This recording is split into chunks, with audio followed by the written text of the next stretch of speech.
will play a crucial role in the development of East Asia and Southeast Asia.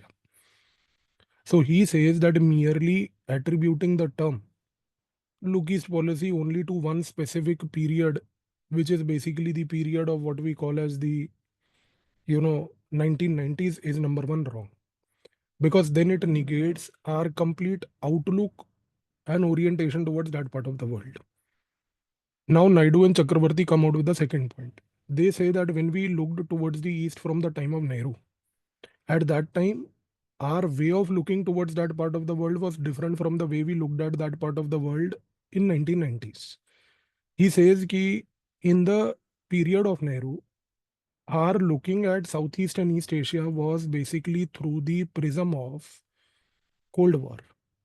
So it is in this era of Cold War, when we looked at this part of the world, our objective was to identify what elements can be useful for us to help us to cooperate with them under the Cold War period. And here they say a very important thing. Naidu Chakrabarti say कि when India during the Cold War period was looking at Southeast East Asia, they never wanted to counter Cold War there. They only wanted to see that by being non-aligned, which other Southeast East Asian countries can engage with us. Being non-aligned, are there any countries that can open up an engagement with us? And India at that time, Naidu Chakrabarti say that we found positivity through number one, Thailand. We found positivity through Japan.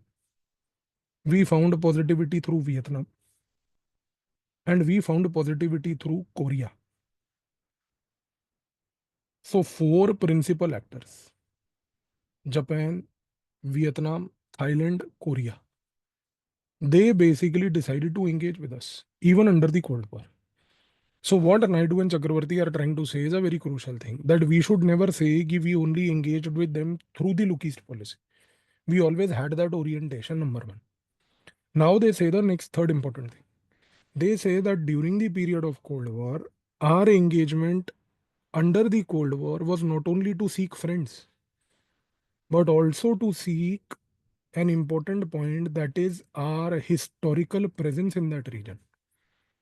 They say that historically we were always present there. Historically, because we were always present there, one important aspect was that we now wanted to leverage history. For example, Naidu and Chakrabarti give the case of Tagore. Tagore had visited Japan. Tagore had also mentioned many times about Korea. So fact that Tagore was a connecting figure is something we wanted to leverage. Similarly, many nationalist leaders also at that time, though not very powerful ones, but some lesser significant ones, had even visited countries like Singapore. So we wanted to leverage that also. And then Naidu and Chakravarti conclude their point by saying that we also at that time did another important thing. And that important thing was that during the period of Cold War, we decided to leverage the people-to-people ties that always existed. People-to-people ties. See, this is a very important point. Why? Because there was a significant presence of Indian diaspora in the Southeast East Asian territory. We wanted to take leverage of that, the diaspora that we had in Southeast and East Asia. And in order to do that, we tried to reconnect with them. Though we were not very successful, because Naidu Chakravarti also make an important point by saying that Chinese were for that matter more successful because they tried to leverage them in a more aggressive manner. Our policy was there that we wanted to take care of their interests, but somehow we could not do so very aggressively. But that does point out to the fact that we tried to look at them not only through 1990s and look East policy, but prior to that. Now comes the next part. That is the using the studies of scholars argue how the end of the Cold War compelled India to adopt a strategic shift in the orientation towards Southeast Asia. Same scholars, Naidu Chakravarti, now say that when the Cold War ended, the very first thing that happened because of that was that India got liberated from the ideological barriers. And all those ideological barriers that had prevented us to engage with Southeast Asia, number one, melted away. They are using the word called melted away. Number two, they say that next what happened is that once those particular barriers melted away, the consequence that now emerged was that India wanted to look at Southeast East Asia through an economic lens. See, this is again an important point. And now they say that why India wanted to look at the Southeast East Asians through economic lenses, because Southeast East Asians throughout the Cold War period had achieved significant economic transformations. Southeast East Asians throughout the period of Cold War had achieved what? Significant economic transformations. Why? Because throughout the period of Cold War, majority of the Southeast East Asian countries were open economies. Because they were open economies, as a result of which one thing became very clear, that because they were open economies, they were trade-based economies, they were able to successfully build their economic structure. At the end of the Cold War, India wanted to also learn from Southeast East Asian how to do that open economy. So as a result of which one thing became very clear, that their way of looking at Southeast East Asia was through the economic prism. And we wanted to leverage their economic success for our future. Third factor here that played the role is the role of US factor. They say that the role of US factor is that the Americans at that time also wanted India to engage with Southeast East Asia. Because by that time, the Americans, who were more busy in tackling the demise of Soviet Union in Europe, who were more busy in fighting the Gulf War with Kuwait, 1990-91, they at that time thought that on their behalf, a big democratic country like India can be left towards in Southeast East Asia. See, now Beta Naidu and Chakravarti are pointing out to a very crucial point. They are giving us a thesis where they are trying to say that America's perception of India was that while we tackle Europe, while we tackle West Asia crisis because of the Gulf War, we can use India as one of the countries in Southeast East Asia that can look after this part of the world on our behalf. So they are trying to say that America at that time visualized India as a regionally responsible player. And because they had this perception that India is a regionally responsible player, this outlook is visible today when we talk of Indo-Pacific, when we talk of Quad, where today America leverages that kind of responsible behavior at the regional level of India as a country.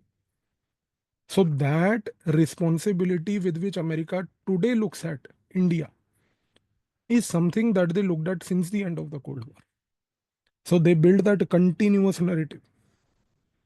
So this is the point that they try to argue. Now let us see further. Using the study of scholars, explain if there were any strategic compulsions witnessed towards the end of the Cold War period that necessitated the foundation of India's Look East policy. What were the implications on India's Northeast? So here there are two scholars again. First scholar is named Sridhar. Sridhar. And second scholar here that we are going to use, his name is Malik. Sridhar and Malik.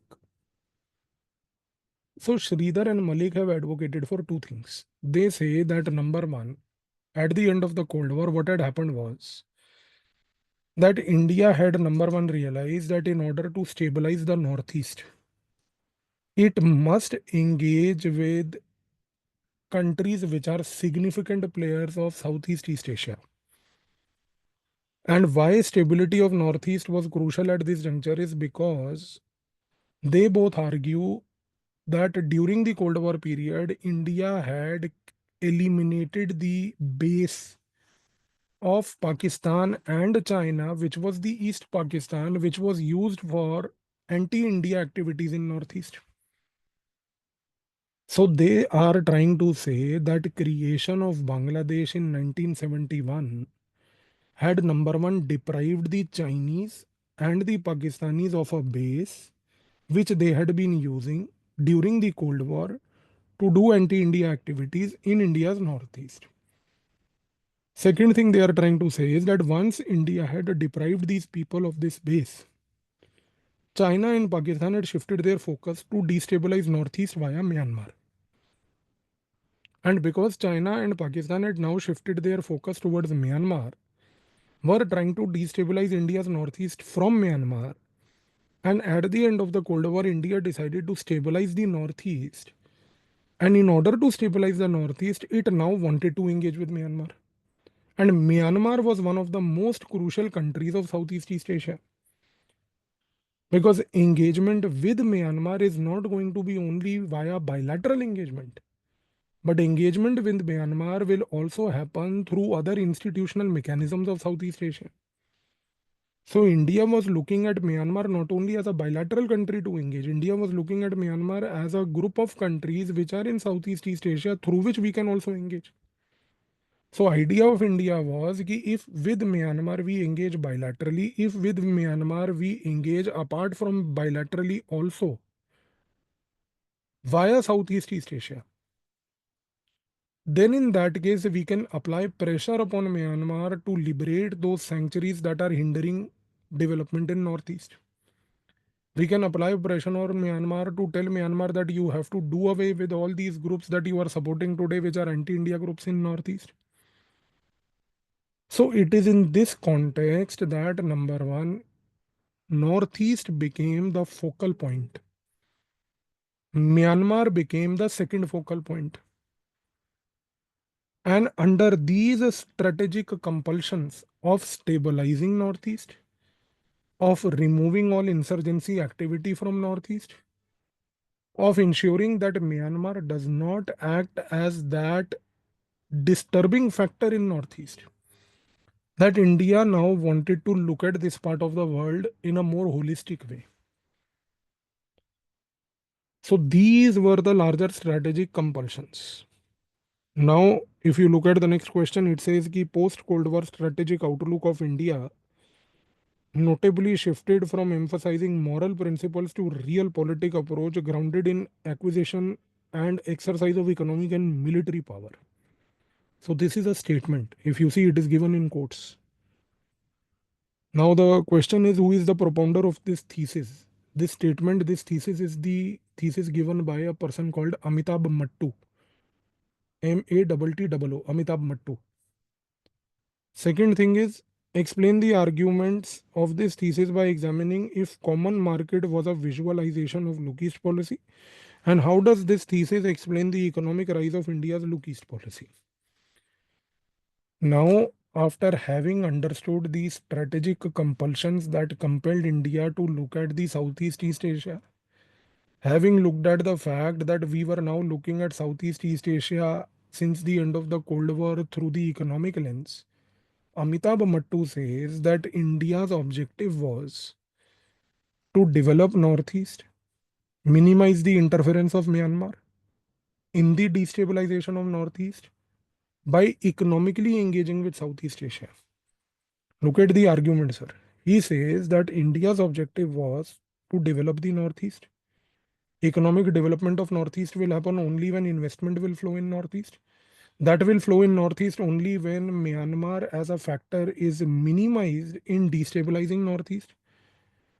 To minimize Myanmar, increase investment in Northeast, India decided to economically engage with Southeast East Asia. So it is in this context that Amitabh Mattu argues that India now at the end of the Cold War decided that in order to tell Myanmar not to interfere in Northeast, we are not going to tell any Southeast Asian country to apply pressure on Myanmar. We are rather going to engage with Southeast Asian countries economically, where Myanmar is also engaging economically, make Myanmar economically dependent upon trade with us, that through that trade, Myanmar finds it as a disincentive to supply terrorists and insurgents to Northeast. Sir, are you getting the argument or no? He is trying to say that see, our objective is to minimize the interference of Myanmar in Northeast. So we will not tell Myanmar directly to do so. We will not tell any Southeast Asian country also to tell Myanmar not to interfere in Northeast. India's approach in 1990s under the Look East policy, Amitabh Mattu says, was economically engage with Southeast Asia. Economically engage with all those groupings in Southeast Asia in which Myanmar is also a part. And economically engage with Myanmar also. So when you do these three things, automatically Myanmar will find it as a disincentive because they will feel that when my interests are economically integrated with India, why should I allow my territory to be used as a sanctuary for today any anti-India activity?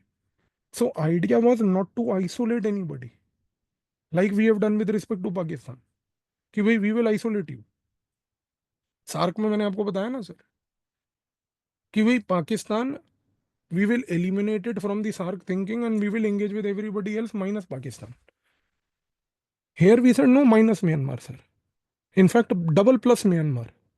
Engage with Myanmar directly also, engage with Myanmar through Southeast Asia also. So that economically, when Myanmar gradually realizes that my economic interests are deeply entangled with India, they will find it as a disincentive today to not support insurgency. Sir Amitabh Mattoo कोई हल्का आदमी नहीं है भाई साहब, JNU का professor है, तो इनकी थीसिस भी उस लेवल की होती है। ये कोई चौधरी चरण सिंह यूनिवर्सिटी में रट नहीं है ये, आप समझ लो इनको, ये फर्क होता है थिंकिंग में कि जेएनयू के स्कॉलर की आप रिसर्च देखो सर किस लेवल की है, और ये आपको इनकी किताब में मिलेंगे पॉइंट्स, इन्होंने किताब लिखी है अमिताभ मट्टू ने साउथ ईस्ट एशिया पे बहुत सारी, पढ़ लेना कभी टाइम मिले तो एग्जाम के बाद, पर आप रिसर्च देखो बंदे की सर, और ये चीज़ें नहीं मिलती जनरल किताबों में, तो इस चीज़ को समझो जो ये बोल रहे हैं। अब देखो आगे, अगला क्वेश्चन इज कि since the announcement of look east policy explain using scholars that how India decided the dual diplomatic track thesis. Scholar here is Amitabh Mattu again. Amitabh Mattu says that after India announced the Look East policy, India adopted a dual track diplomacy.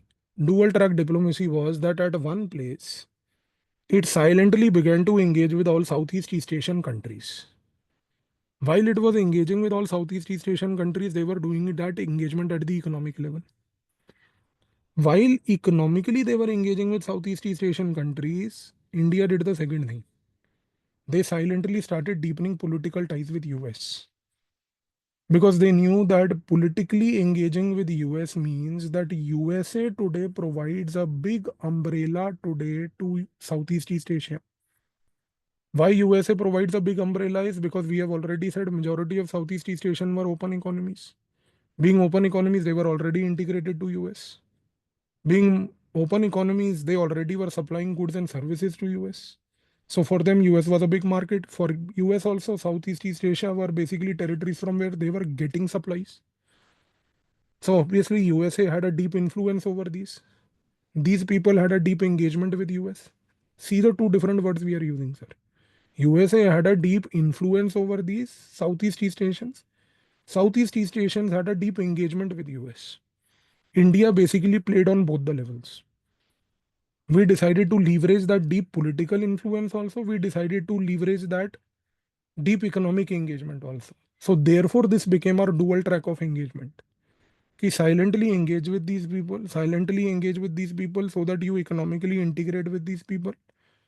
While politically you deepen your ties with US so that tomorrow US also creates that same bridge to allow India to play an important role in Southeast East Asia.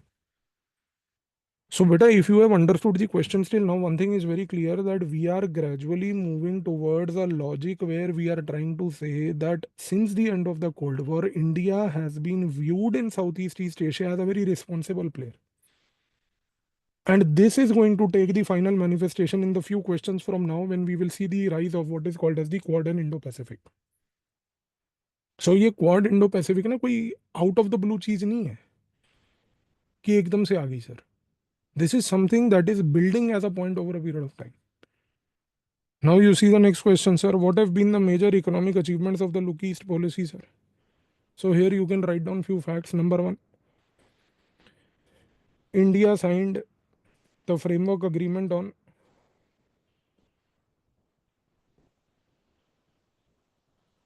comprehensive economic cooperation.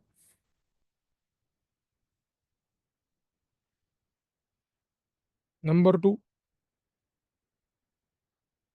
India is a member of East Asian Summit.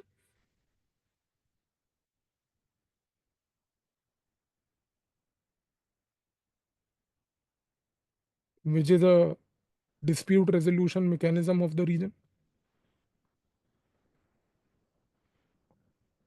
Number three, India has free trade agreement in goods and services with ASEAN.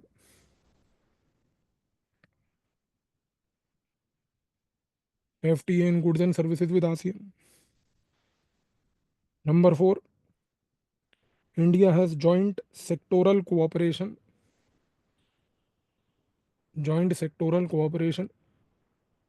in multiple dimensions,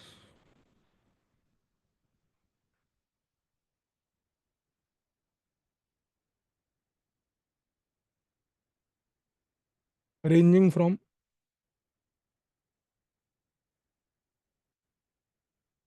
oceanic surveys to high technology.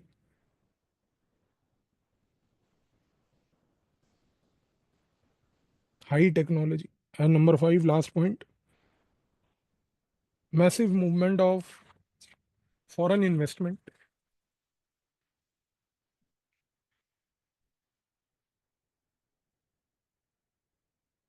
between different states and India.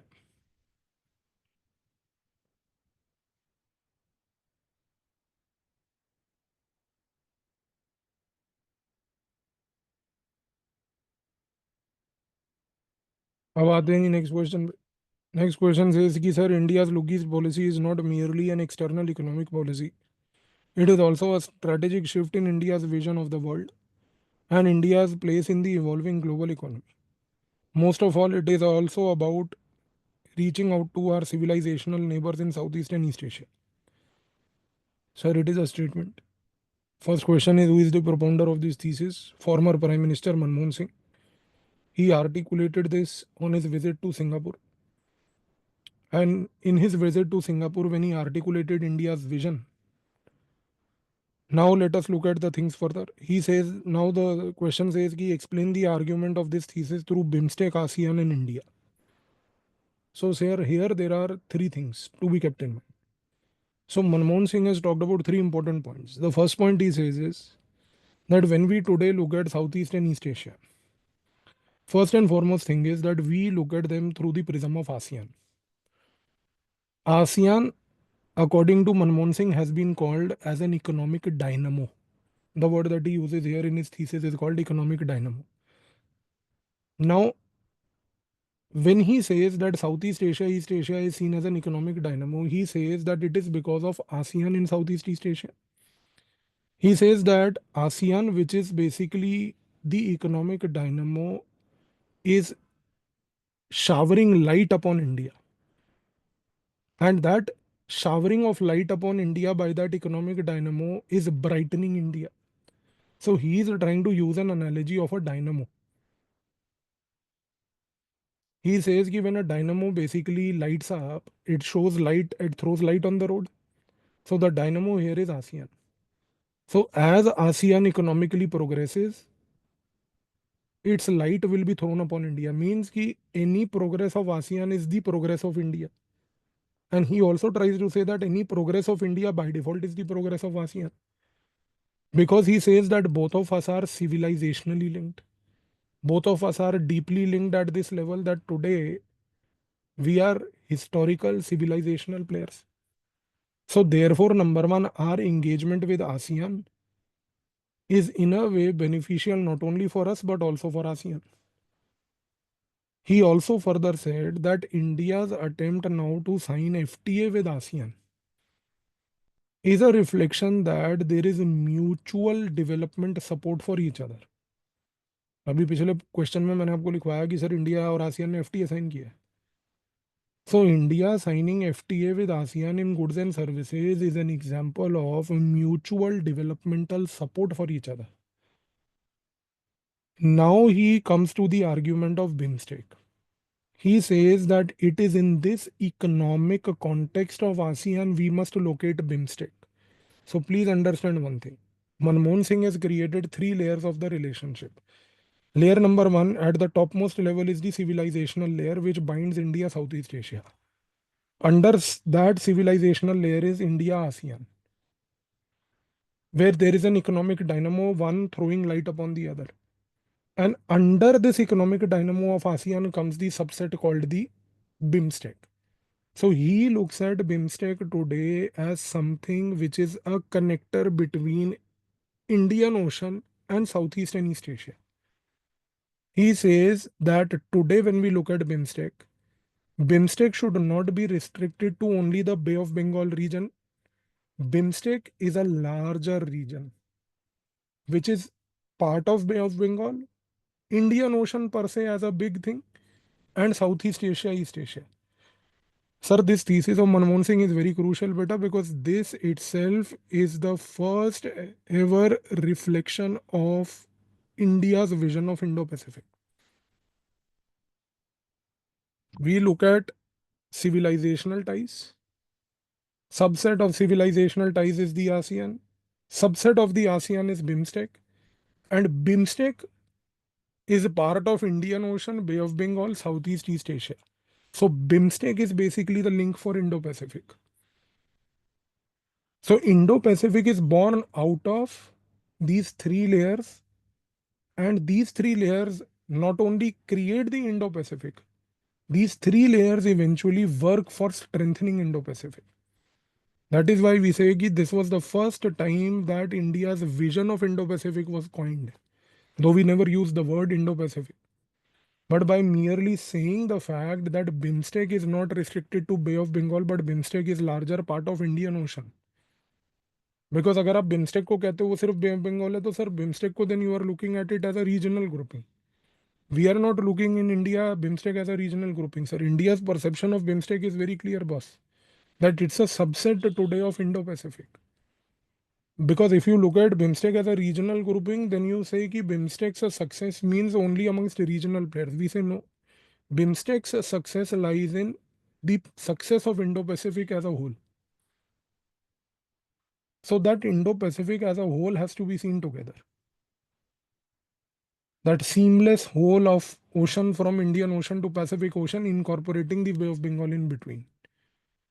And then as the time will progress, beta, we will further say that when we look at BIMSTEC via Indo-Pacific, and when we look at Pacific as one realm, within the Pacific there are issues arising like the South China Sea.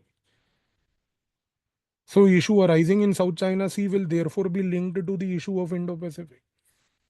Thought process पूरा clear रखना है sir आपने. और मैं पहले भी बता चुका हूँ आपको, कोई भी क्वेश्चन की रिसर्च एक जगह पर एक सीमित दायरे में नहीं है. कौन सी चीज कौन से क्वेश्चन की कौन सा स्कॉलर कहाँ आंसर के कौन से पार्ट में यूज होगा हमें नहीं पता है सर. तो हमें होलिस्टिक अंडरस्टैंडिंग रखनी है हर चीज की. ये क्वेश्चन सिर्फ आपके कन्वीनियंस के लिए बनाए गए हैं ताकि आपको कन्वीनियंट हो पढ़ने में. पर इसका मतलब ये नहीं है कि आपकी सोच भी इन क्वेश्चंस के दायरे में लिमिट हो जाए. इसी रीजन से आपको पहले भी बताया, multiple revisions. Keep doing multiple revision. The more you revise, the more broad outlines will develop in your mind. अब देखो अगला question sir. Which thesis explains the rise of India's Lukis policy through the prism of indigenous people of India's northeast? Argue using the research of scholarship, sir. Scholarship here is of Sanjeev Barua. Sanjeev Barua says that India's Lukis policy owes its origin to the indigenous thought process of the Indian northeast people. He says Lukist policy was conceptualized because India brought Northeast at the center stage. Lukist policy was conceptualized, Sanjeev Barua says, by leveraging the historicity. Historicity means leveraging the historical civilizational ties of Northeast people with the people of Southeast Asia. Earlier also I have told you this point that people in the India's Northeast today live in territories which are artificially divided states. But historically, these people have been one single major tribal entity.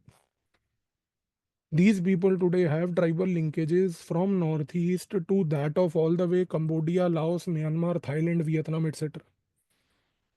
The fact that there is a tribal unity which is completely discontinuous means that it is something that spans over a huge period, huge area of land. So, as a result of which, India has not looked at the Look East policy only through the prism of what is called as Northeast territory. India says कि sir, Northeast is one piece of land that is historically, civilizationally linked to this area. Unless we do not leverage that, unless we do not convince the Southeast East Asians that see, you are historically, civilizationally linked to these people of Northeast, economic engagement will not build up. So, sir, Sanjeev Barua's thesis here is very important, beta, because till now, whatever scholars we have talked about, they have tried to emphasize upon what is known as only the economic part of Southeast East Asia or economic part of Look East policy. Sanjeev Barua, on the other hand, we say in this context, in the context of IR, you can say is basically a constructivist. Constructivist means that a person who basically tries to explain the relationship through the social prism. Social prism here is that he is trying to say कि boss ठीक है, there is a relationship with Southeast Asia, Look East policy with Southeast Asia. But sir, at the end of the day, that Look East policy is based on a fundamental historical civilizational ties of India's northeastern people with that realm, number one. Number two, he says that today the developmental needs of India's Northeast are also exactly what the developmental needs of Southeast Asians are. So we cannot divorce the developmental needs. Divorce means here, he says we cannot separate.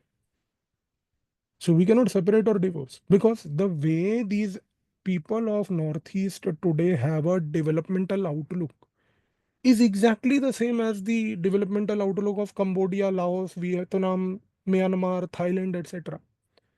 Because these people are historically civilizationally one. So he says ki let us not look at Look East policy as something which is only economic in nature. It is something which owes its origin to the indigenous of the Indian Northeastern people. And this understanding in the government of India, he says, allows us to leverage people to people ties. So he says that today, if with Southeast and East Asia, India is able to develop deeper ties at the people to people level, it is because of this realization of this indigenous nature of the connect that we have today at the historical civilizational level. So is this argument clear or not, sir? Is this thesis clear or not? Of what this person is trying to say, Sanjeev Barua? But please remember, I said again, sir, that this fellow is a constructivist. Constructivist means somebody who explores the engagement and relationship through the cultural prism, people to people type prism, who tries to use basically the social factors and what role do they play. कल को ये question इस तरीके से भी आ सकता है कि भाई what is the role of social factors in India's relationship with the south east and east Asia, या कल को ये क्वेश्चन ये भी आ सकता है कि भाई what is the role of social factors in India's look east policy. तो थॉट प्रोसेस सेम है सर, कंस्ट्रक्टिविस्ट लेंस से भी देखना है.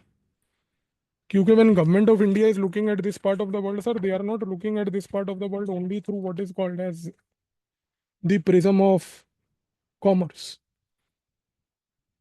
but also through the historical civilizational ties. अब आते हैं जी अगले क्वेश्चन पे. How did the Look East policy visualize India's Northeast? Explain using development potentiality thesis. Using the scholarship, explain how India's Northeast benefited from Look East policy. So now, sir, one thing is very clear. The scholar here is called Robert Haukip. Haukip, Haukip, Robert Haukip. So Robert Haukip says that Look East policy has benefited India's Northeast in multiple ways. Because India, through the Look East policy, has realized that in order to develop the Northeast, we must make Northeast number one as a trade hub. So he says that every kind of infrastructure development done by India in the Northeast today is driven with the intention of making India's Northeast as a trade hub to Southeast East Asia. Second, he says is that today India wishes to explore what is called as a direct land connectivity between Northeast and Southeast Asia. He says that when we undertake any direct land connectivity, what will happen is that the consequence of this would be that there will be enormous pressure upon Myanmar to explore trade and minimize interference in India. The same point that we had talked about with respect to the thesis of Amitabh Mattu. कि भाई engage with this region economically and make Myanmar economically dependent upon you. And if you do that, then what will happen is that eventually there will be a situation where Myanmar will find it as a disincentive to support any insurgent activity. Third, he says is that today there is a deep relationship being explored at a scientific level. Under the Look East policy, India is exploring how to undertake biodiversity conservation. Because he says that Northeast and Cambodia, Laos, Myanmar, Vietnam, Thailand, this area, this major chunk is vulnerable to biodiversity loss. So there is a tremendous engagement happening at the Look East policy level, which was never visualized initially by the policymakers. But it came as a natural outcome because this area, because it is a victim of biodiversity loss, biodiversity conservation is one of the principles emphasized. Fourth point he says is that there is a horticulture alliance being built up today. A horticulture alliance where the objective is to not only protect the horticulture but preserve and use that horticulture for commercial purpose. So that if horticulture develops a commercial role, its preservation will become far more effective, which is there. And the last point that he argues under the development potentiality thesis is that he says that today a lot of northeastern states are directly exploring with Southeast Asian countries undertaking what is called as mass marketing of tribal honey. Sir, tribal groups living in these forest areas manufacture high quality honey. Honey is something that has a global demand. Today, Northeast and Southeast Asians are collectively looking at the fact that how can they exploit, making a deep mark in the global honey market, which today remains localized. By for example, in Europe, you will have European honey. In America, you will have American honey. Honey is something that can be made anywhere. But today, these people are looking at that can we basically create a concept called tribal honey? Market as pure honey and then explore the global markets and sell it at the global level. So he says that one thing is very clear, sir. He says that Look East policy has been such that it has not restricted our dimensions of engagement. Look East policy has just given a broad overview that this is how you ought to engage. So in his concluding point, he makes a very important assessment by saying that Look East policy has moralistic overtones. ये question भी आ सकता है इसी की statement पे लेके कि Look East policy has moralistic overtones. Moralistic overtones means what? कि भाई it is a prescriptive policy. It only prescribes this is how you ought to engage. It does not give you point by point framework ki this is the only way to engage. So it leaves it open for these countries and the region to decide how they want to engage with each other. The horticulture alliance, the tribal honey, he says were never written down, never visualized by anybody, but they came up. As you engage, you come up. So therefore, the potential of the look east policy remains enormous. Clear हुआ जी ये?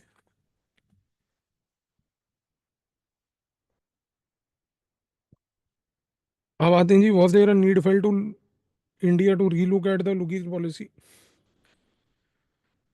So there was a need felt to have a relook at the look east policy for four important reasons. First important reason was the rise of human trafficking.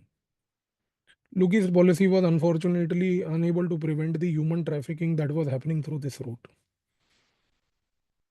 because it never provided any framework, and a lack of international regulations and conventions to tackle human trafficking in this region has basically facilitated human trafficking.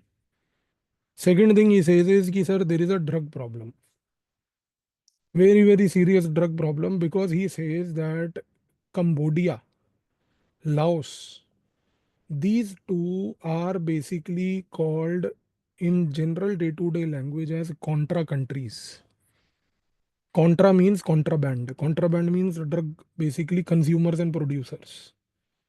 So Cambodia, Laos being what is called as contra countries have basically created a scenario where these areas are deeply used for drug trafficking. And the problem that gets aggravated here is that the combination of human and drug trafficking makes it less lucrative for trade. भाई किसी भी area में जहाँ trade हो रहा है sir, अगर वहाँ पे ड्रग और ह्यूमन ट्रैफिकिंग पैरेलल हो रही है तो ट्रेड नहीं हो पाएगा effectively. It will definitely get affected. Third point that arises here is that today Chinese have been found indulging in covert activity to destabilize trade projects. Chinese have had an interest of ensuring one thing, that they do not want the northeastern states to grow. And because Chinese do not want the northeastern states to grow, any attempt by Northeast to integrate itself with Southeast East Asia means that it will be a problem for China. So China today has an interest in ensuring that Northeast remains stuck in what is called as insurgency problem. So they have been drivers of human trafficking, drug trafficking, arms smuggling, all such kind of covert activity is being facilitated today.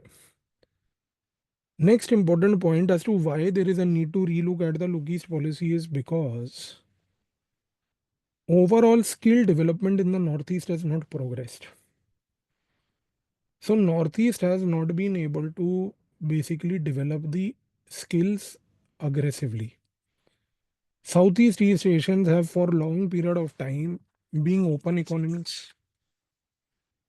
So by the virtue of the fact that they are open economies, one thing is very important, sir, that these open economies today are at the skill level way ahead of India and others.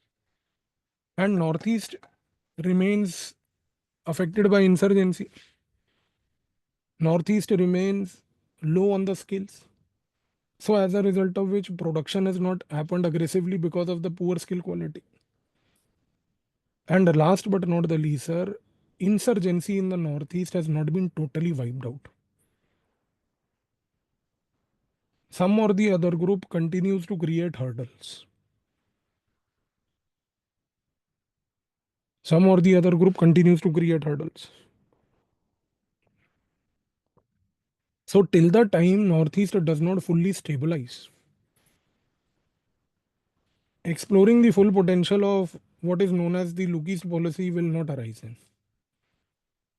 So keeping this in mind, now let us come to the next question, which says that in order to expand the footprint of the look east policy and to further deepen relations by including several other dimensions to enhance overall involvement in regional affairs, it became imperative for India to intensify engagement. The Act East policy in this sense reflects a proactive measure that the Indian government has been taking. So who is the propounder of this thesis? Amarnath Anand. Amarnath Anand. Amarnath Anand has basically tried to say one very important thing. He says that when we historically look at the origin of the Act East policy, the origin of the Act East policy can be traced to the shortcomings of the Look East policy. Whatever seemed to be missing in the Look East policy was built up upon the framework by the government of India under the Act East policy. So he says that number one, the first important point of the Act East policy in this sense was to firstly stabilize the Northeast. And he further says that the creation of NEDA, Northeast Democratic Alliance, by the BJP, Northeast Democratic Alliance, was the first step to resolve the regional challenges. नीडा का जो chairperson था वो था वो हेमंत बिस्वा शर्मा, आसाम वाला। उसको आप कभी बोलते हुए देखो तो मुझे समझ नहीं आता कि लड़का बोल रहा लड़की बोल रही है। आप कभी सुनो उसको, थोड़ा सा मतलब समस्या होती है कि कहीं बैंकॉक से तो नहीं आया। लेकिन दिक्कत क्या है सर? दिक्कत ये है कि north east democratic alliance was created. Objective of NEDA was to stabilise the north east. Objective of the NIDA was to also ensure at the same time that all pending Northeast grievances are resolved. So NIDA applied its focus on the Naga problem. 2015 Naga Peace Framework was adopted. It tried to make solution for people in Assam who were protesting against what is called as the illegal Bangladeshis. So NIDA emphasized for illegal Bangladeshis NRC in Assam.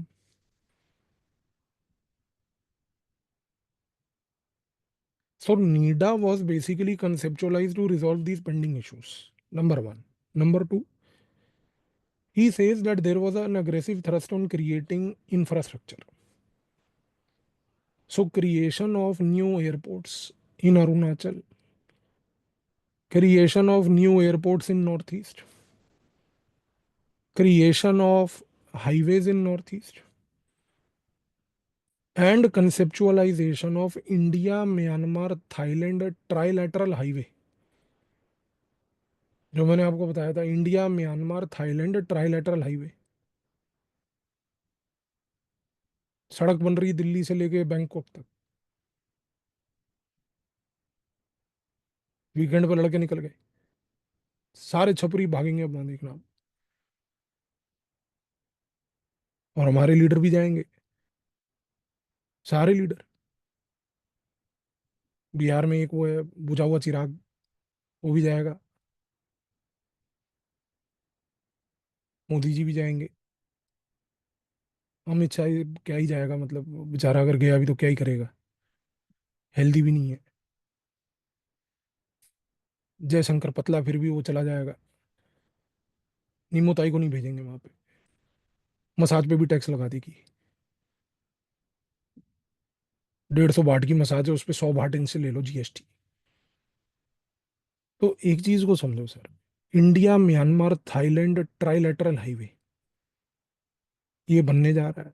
Modi ji by road जाएंगे, Myanmar से होते हुए Thailand तक, पूरा सारी कंट्रियों को रास्ते में मिलते हुए जाएंगे, सारी कंट्री। तो आपको ये चीज समझनी है। इसके साथ साथ सर सबसे बड़ी चीज इंफ्रास्ट्रक्चर के साथ साथ नेक्स्ट चीज ये हुई कि sir India has also started doing skill development in north east. अब अनफॉर्चुनेट बात ये है कि सर नॉर्थ ईस्ट में स्किल डेवलपमेंट के नाम पर प्रोजेक्ट चलाए जा रहे हैं, लेकिन स्किल किसको कहाँ मिल रहा पता नहीं। इंडिया का पिछले 15-16 सालों से सबसे बड़ा स्कैम ही अगर कोई कंट्री का है तो वो स्किल डेवलपमेंट है। क्योंकि संस्थाओं को, एनजीओज को पैसा मिल जाता है स्किल डेवलपमेंट के नाम पे, और कोई स्किल मिलता नहीं किसी को। तो नेशनल स्किल डेवलपमेंट कॉरपोरेशन हुआ करती थी पहले, जब यूपीए सरकार थी। अब जो है कौशल विकास योजना बन गई है, प्रधानमंत्री कौशल विकास योजना। कौशल का ही विकास हो रहा है। तो ये चीज को आप समझो सर। तो ये सारी शॉर्टकमिंग्स को अमरनाथ आनंद कहता है कि हमने वर्कआउट किया है। पर सर अब आपके सामने चीज है, मणिपुर में समस्या चल रही है, राहुल का गला सूख गया बोल बोल के, मणिपुर मणिपुर मणिपुर। ये लोग बात नहीं करते। मणिपुर जल रहा है, मोदी जी जाते नहीं। तो सर इनस्टेबिलिटी जैसे है ये मणिपुर के अंदर, ये एक प्रॉब्लम। आसाम में एनआरसी कराई थी, उसमें कम से कम 20-30 लाख तो जो हैं वो हिंदू ही निकल आए, जिनके पास कागज नहीं थे। आइडेंटिफाई मुसलमानों को करना था क्योंकि उनको बाहर फेंकना था, अब अपने ही हिंदू पकड़े गए। अब वो भी नहीं समझ आ रहा कि अब उसका क्या करें, तो अब वो हिमंता कहता दोबारा कराएंगे। तो हमारे टैक्स पेयर के पैसे से आज मजे लिए जाते हैं सर। 160 करोड़ की पहले एनआरसी हुई थी, अब 160 करोड़ के आसपास दोबारा खर्चा होगा कि उनमें वो हिंदुओं के नाम हटा के वहां पर सारे जो है मुसलमानों के नाम रखेंगे। तब आएगा original NRC.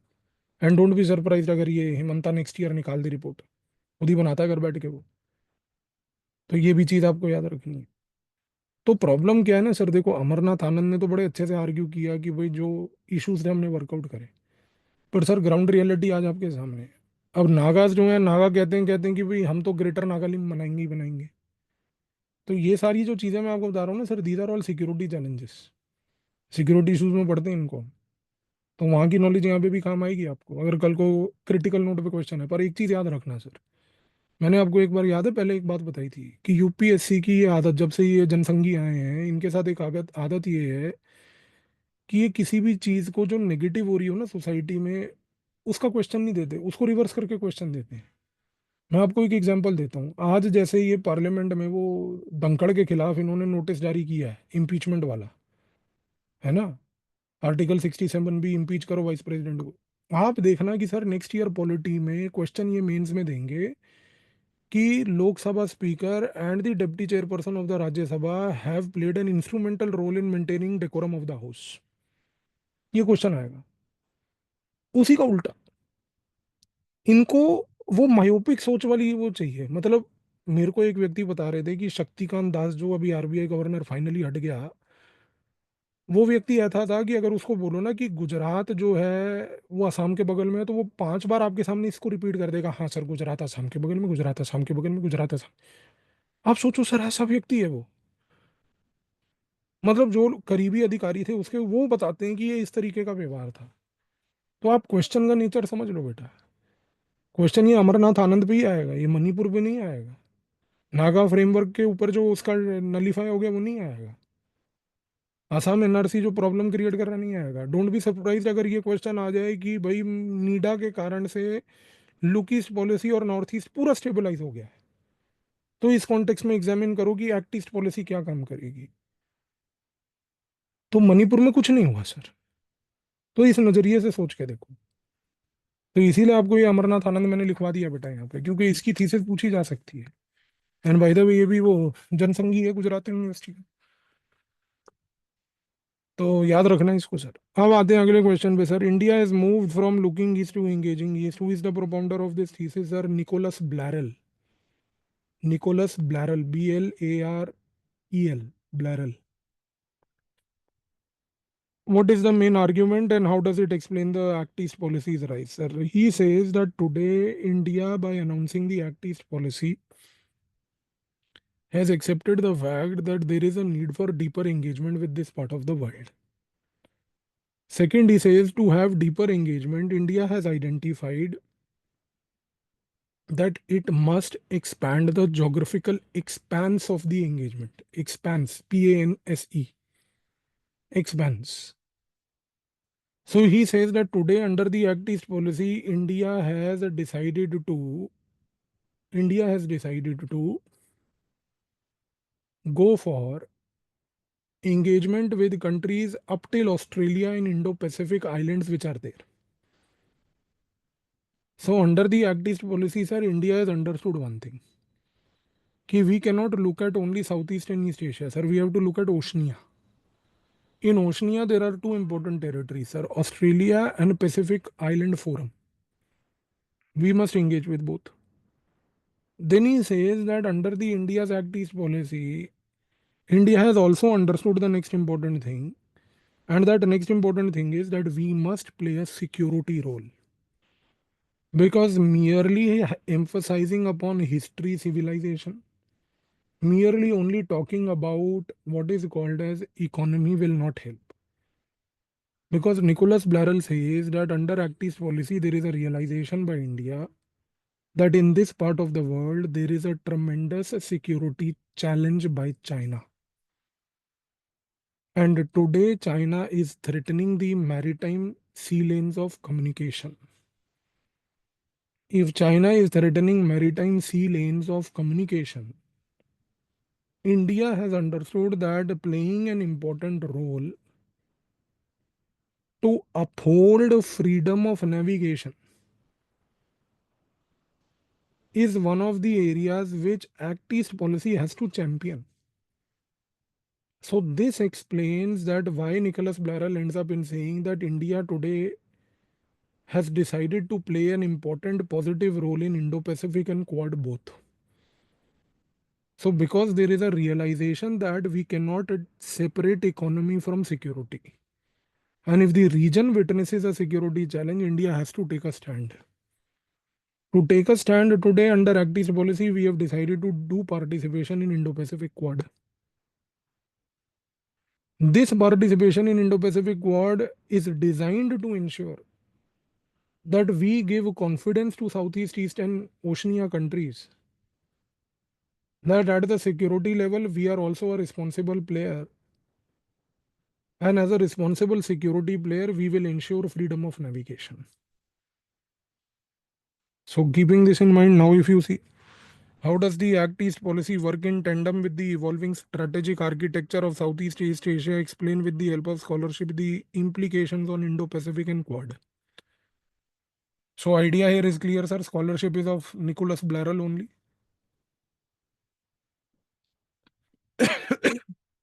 He now says that with respect to India's participation in Indo-Pacific and Quad, first point is India has very clearly stated, sorry,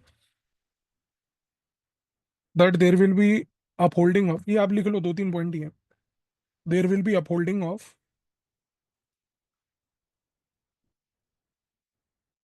freedom of navigation in South China Sea.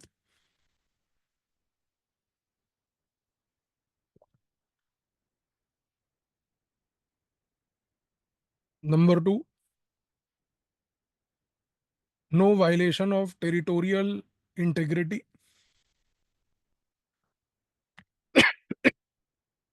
as seen in the context of Senkaku Island dispute. Senkaku, ACNKAKU, Japan China के बीच में है जी ये Senkaku island. Next, ensuring no threat to economic centers of power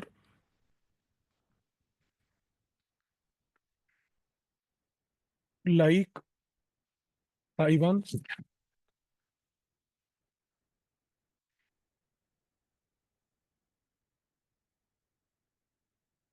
Next, ensuring security centric naval cooperation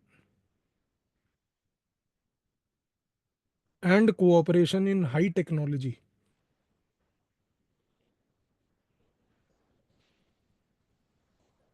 under Indo-Pacific.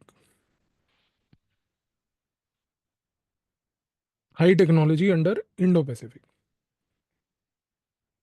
अब बेटा आपने एक चीज़ देखी होगी कि वर्कबुक में मैंने आपको इस क्वेश्चन को लेके काफ़ी स्पेस एक्स्ट्रा और दिया हुआ है. वो मैंने डेलिबरेटली इसलिए छोड़ा है बिकॉज अब ट्रंप आएगा, तो ट्रंप के आने के बाद जो इंडो पैसिफिक और क्वाड में चेंजेस होंगे, यहाँ पर आप अपने आप नोट डाउन करेंगे उसको. तो यूटिलाइज दैट स्पेस और यहाँ पर साइड पे लिख लो update based upon the new policies of Trump, ताकि आप भूलो नहीं. तो अब ट्रंप आने के बाद जो वो विजन इंडो पैसिफिक और क्वाड को लेके दोबारा से देगा, उस विजन को आप नोट डाउन करेंगे. ठीक है जी. अब आते हैं जी अगले क्वेश्चन पे। The act east policy is not merely forging better relations on diverse fronts with east Asia but there are many other considerations and the evolving regional security is one of them. This question is now homework for you. Question को एक बार पढ़ो और बताओ मुझे कि question आपको समझ आया या नहीं आया।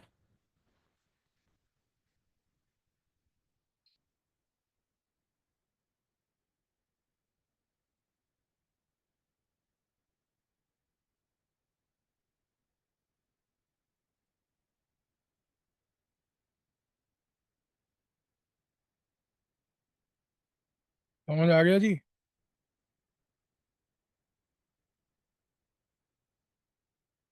ये नहीं आया क्वेश्चन समझ? हम्म।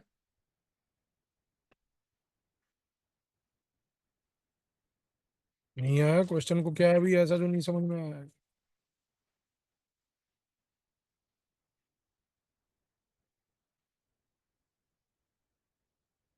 सिक्योरिटी चैलेंजेस क्या है भाई इस पूरे रीजन में? सिंपल क्वेश्चन है, वो वही चीज पूछ रहा है आपसे। समझ में आई थी आपको? ट्राई करेंगे इसको लिखने का। पेज नंबर 222 खोलेंगे जी। 222।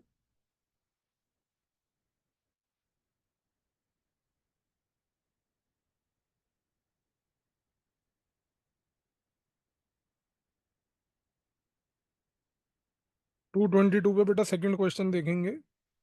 What is balance of power? Explain using scholarship if the concept of balance of power in international relation is confusing or has clarity in the doctrinal sense. Basic सा question है। Balance of power के बारे में आपको लिखना है। अगर आपके पास मेरी जीएस की इंटरनेशनल रिलेशन वाली बुक भी है तो उसमें भी मैंने बैलेंस ऑफ पावर एक्सप्लेन किया हुआ है। एक बार वहां से पढ़िएगा, स्कॉलर वहीं पर लिखे हुए हैं। और अगर आपको स्कॉलर और जानने की आवश्यकता है तो मैं आपको एक हिंट दे सकता हूँ ब्रॉड पॉइंट के तहत कि आप Henry Kissinger and balance of power पढ़िएगा। क्योंकि बैलेंस ऑफ पावर ऐसा एक कॉन्सेप्ट है जिसको हम कई बार पहले भी चर्चा कर चुके हैं। स्कॉलर के पर्सपेक्टिव से अगर आप देखना चाहें तो एक हिंट के तहत Henry Kissinger's views on balance of power आप पढ़ सकते हैं। तो ये क्वेश्चन को करने की कोशिश कीजिएगा सर। इसके बाद बेटा पेज नंबर 223 के जो दो क्वेश्चन हैं। How did the concept of balance of power gain prominence in international relations? ये बड़ा बेसिक सवाल है। ये वर्ल्ड हिस्ट्री के फंडामेंटल कोर्स में भी मैंने आपको कराया था 2 महीने पहले।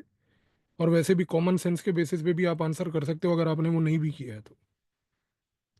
और इसका अगला सवाल कि what are the methods and techniques adopted to maintain balance of power in international relations? समझ में आई जी? Henry Kissinger is your principal scholar जिसको आप यूज करेंगे यहाँ पर। बेटा ये जो इवॉल्विंग सिक्योरिटी आर्किटेक्चर वाला क्वेश्चन है ना, इस क्वेश्चन में जो अभी आपको चैलेंजेस मैंने बताए, Senkaku island, south China sea dispute, issues in BIMSTEC, यही सारे पॉइंट के बेसिस पे ये क्वेश्चन कंस्ट्रक्ट होगा 128 पेज नंबर पे जो थे हम। समझ में आई जी? तो यही चैलेंजेस हैं बेटा जो अभी चल रहे हैं न्यूज़ में भी। और जैसा मैंने आपको बताया कि थोड़ा सा चैलेंजेस को आगे देखिएगा ट्रम्प के आने के बाद। तो एक चीज़ मैं आपको वैसे ब्रॉडली बता दूं बेटा, ट्रम्प के आने के बाद दो चीज़ें आपको खास फोकस करनी पड़ेंगी। सबसे पहला फोकस करना पड़ेगा आपको मिडिल ईस्ट में ईरान पे, कि what is going to be the Trump's policy for Iran, because Iran is going to be one of the principal problems that Trump will try to address. How does he address? Does Iran become nuclear during the time of Trump or he prevents it to go nuclear? Is one area that you'll have to wait and watch. Second area you'll have to wait and watch is कि during the time of Trump next 4 years, does China invade Taiwan? Because any invasion of China on Taiwan is likely to make the Indo-Pacific the next flashpoint of the future. तो ये दो चीज़ें आपको मैं पहले ही hint के तहत बता रहा हूँ कि जो ट्रम्प की प्रेसिडेंसी में दो फॉरेन पॉलिसी चैलेंजेस उसके रहेंगे। उसको रशिया से कोई लेन देन नहीं है। वो रशिया के साथ जो एग्जिस्टिंग फ्रंट्स हैं उनको क्लोज कर देगा, और उसका सारा फोकस रहेगा ईरान को टैकल करने में, और उसका सारा फोकस रहेगा आपके ताइवान को और चाइना को टैकल करने में। और इसराइल एक ऐसा प्लेयर रहेगा इस पूरे पीरियड में जो ट्रंप को उकसाता रहेगा। उकसाता ये रहेगा कि आप जो है ईरान पे अटैक करो। अब ट्रंप अगर नादान है तो वो ईरान पे अटैक करेगा। ट्रंप की फॉरेन पॉलिसी जनरली मानी जाती है कि बड़ी इरेटिक होती है, क्योंकि उसमें कोई, जब हम बिहेवियरलिज्म को पढ़ते हैं ना, पूरी सर पढ़ाएंगे आपको बिहेवियरलिज्म, तो उसमें बिहेवियरलिज्म में एक पॉइंट अक्सर आता है कि जब हम बात करते हैं ना स्कॉलर्स की, खास करके जिन्होंने बिहेवियरलिज्म पे स्टडी की है, डेविड ईस्टन वगैरह और पॉवेल आमंड्स एंड ऑल, ये सब जो होते हैं पेपर वन के, वो कहते हैं कि sir behaviour of leaders become predictable over time. But sir Trump is one such unpredictable person. तो उसके टाइम पर क्या होता है, किसका दबाव कितना पड़ता है, हम कुछ कह नहीं सकते। अब देखो वो बेवकूफ़ आदमी अभी 2 दिन पहले डिनर करने गया है वो गधे के साथ, वो कनाडा वाले जस्टिन ट्रूडो के साथ, और उसको डिनर पे कह रहा है कि मेरा डिनर अच्छा रहा तेरे साथ, तुम जो है टैरिफ तुम पे इम्पोज करूंगा।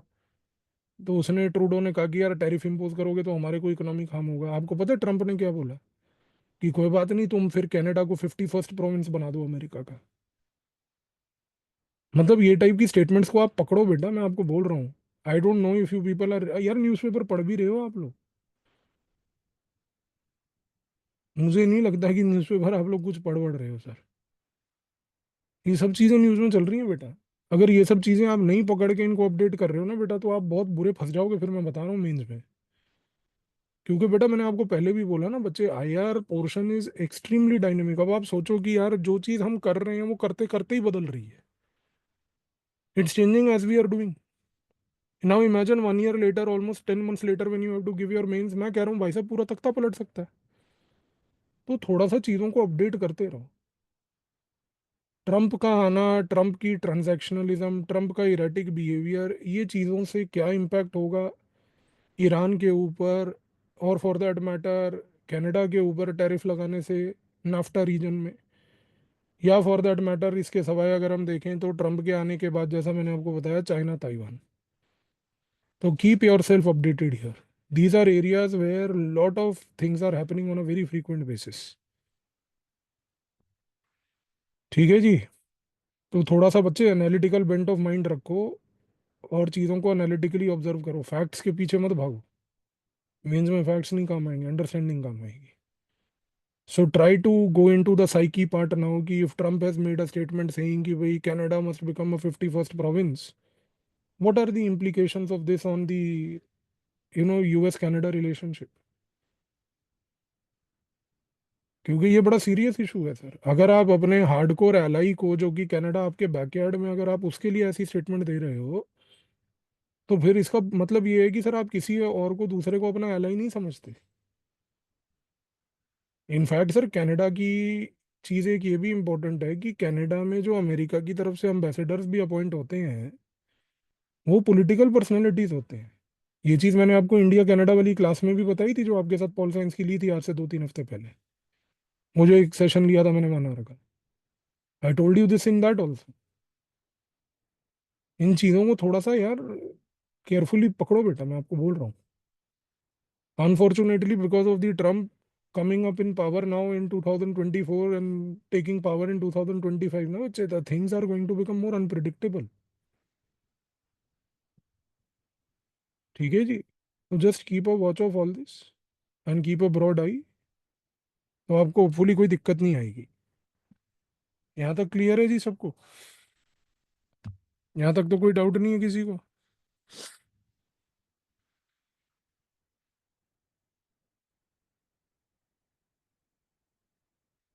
और न्यूज़पेपर ही पढ़ो यार। कई लोग मेरे को कहते हैं कि सर हम कौन से रिसर्च पेपर पढ़ें, जर्नल पढ़ें। अबे पहले न्यूज़पेपर तो ढंग से जीवन में पढ़ना शुरू कर दो यार। अभी रिसर्च पेपर जर्नल कहाँ पढ़ोगे बैठ के तुम? तो हमें डिस्ट्रिक्ट कलेक्टर बनना है यार, मटेरियल कलेक्टर नहीं बनना है। ये मटेरियल सारा रख लिया लेकिन प्रोसेसिंग जीरो। प्रोसेसिंग कैपेबिलिटी बढ़ाओ सर। और हाथ पे हाथ रख के बैठे रहने से भी कुछ नहीं होगा कि ये कैसे होगा।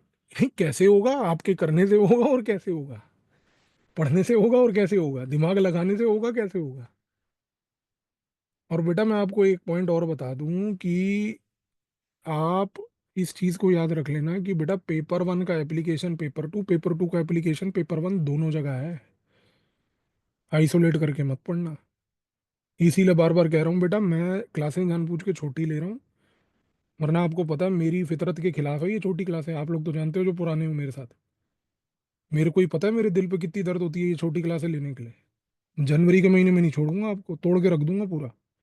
जनवरी में सारे जीएस कोर्स होंगे 3 3 दिन में खत्म, पूरे पूरे फुल फ्लेजेड कोर्स, 13 13 घंटे क्लास। मैं इसलिए छोटी क्लासें ले रहा हूँ कि यार ऑप्शनल, आप पहली बार एक ऑप्शनल के लेवल से पढ़ रहे हो, प्रोसेसिंग कैपेबिलिटी बना लो। और अभी पूरी सर आ जाएंगे ना जनवरी से, भाई साहब वो लेंगे 6 से 7 घंटे प्रतिदिन। और फिर आप रोगे बैठ के, क्योंकि 6 7 घंटे में पूरी सर, अब आप सोचो मेरे से कितनी 10 टाइम्स एक्स्ट्रा इन्फॉर्मेशन देते हैं। आदत डाल लो बेटा। हाँ जी। बेटा पेज नंबर 122 पे खोलो सारे। पेज नंबर 122 पे हमने जो बिमस्टेक वाला पॉइंट बोला बेटा, बिमस्टेक वाला पॉइंट हमने सिर्फ ये बोला कि जो बिमस्टेक है हम उसको इंडो पैसिफिक के लार्जर एंगल में देखते हैं। बिमस्टेक को जनरली क्या होता है ना, जितने स्कॉलर अभी तक हैं वो सारे कहते हैं कि बिमस्टेक सिर्फ बे ऑफ बंगाल रीजन के अंदर कन्फाइंड है। हम कहते हैं सिर्फ बे ऑफ बंगाल रीजन नहीं है भैया। हम कहते हैं बिमस्टेक मतलब it opens in the bay of Bengal. Open कहाँ हो रहा है? इंडियन ओशन में। तो हम कह रहे हैं कि अगर बिमस्टेक बना है इस पर्पस के लिए कि बिमस्टेक में साउथ ईस्ट एशिया भी है और इंडिया भी है, तो फिर बे ऑफ बंगाल को ही अंदर ही उसको क्यों कन्फाइन करना। हम कहते हैं कि अगर उसमें इंडिया और साउथ ईस्ट एशिया है, और इंडिया और साउथ ईस्ट एशिया एक लार्जर वाटर से कनेक्टेड है which is Indian and Pacific ocean, तो BIMSTEC is part of Indian ocean.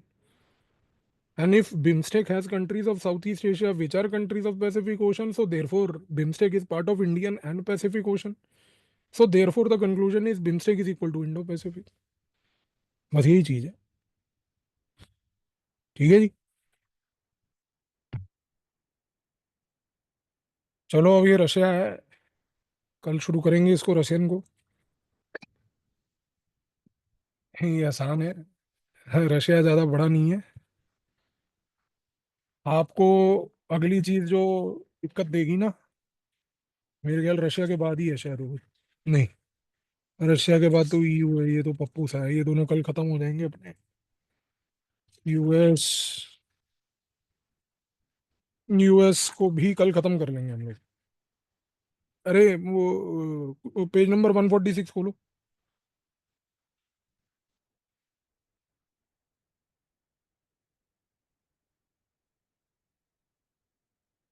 Page number 146, ये क्वेश्चन लिखो होमवर्क में। How cultural and traditional diplomacy help in promoting Indo US relationship. Examine using scholarship. Scholar की worry मत करो, अगर scholar नहीं भी मिलता है अभी छोड़ दो आप, मैं आपको बता दूंगा स्कॉलर जब आपको बाद में डाउट क्लास लूंगा। अभी आप सिर्फ ये पढ़ के रखना कि इंडिया और यूएस के बीच में कल्चरल लेवल और traditional level, traditional here means cultural only, कि कौन से कल्चरल पॉइंट्स हैं, ये फैक्ट्स हैं। जरा सा भी जनरल रिसर्च करोगे नेट पे आपको मिल जाएगा।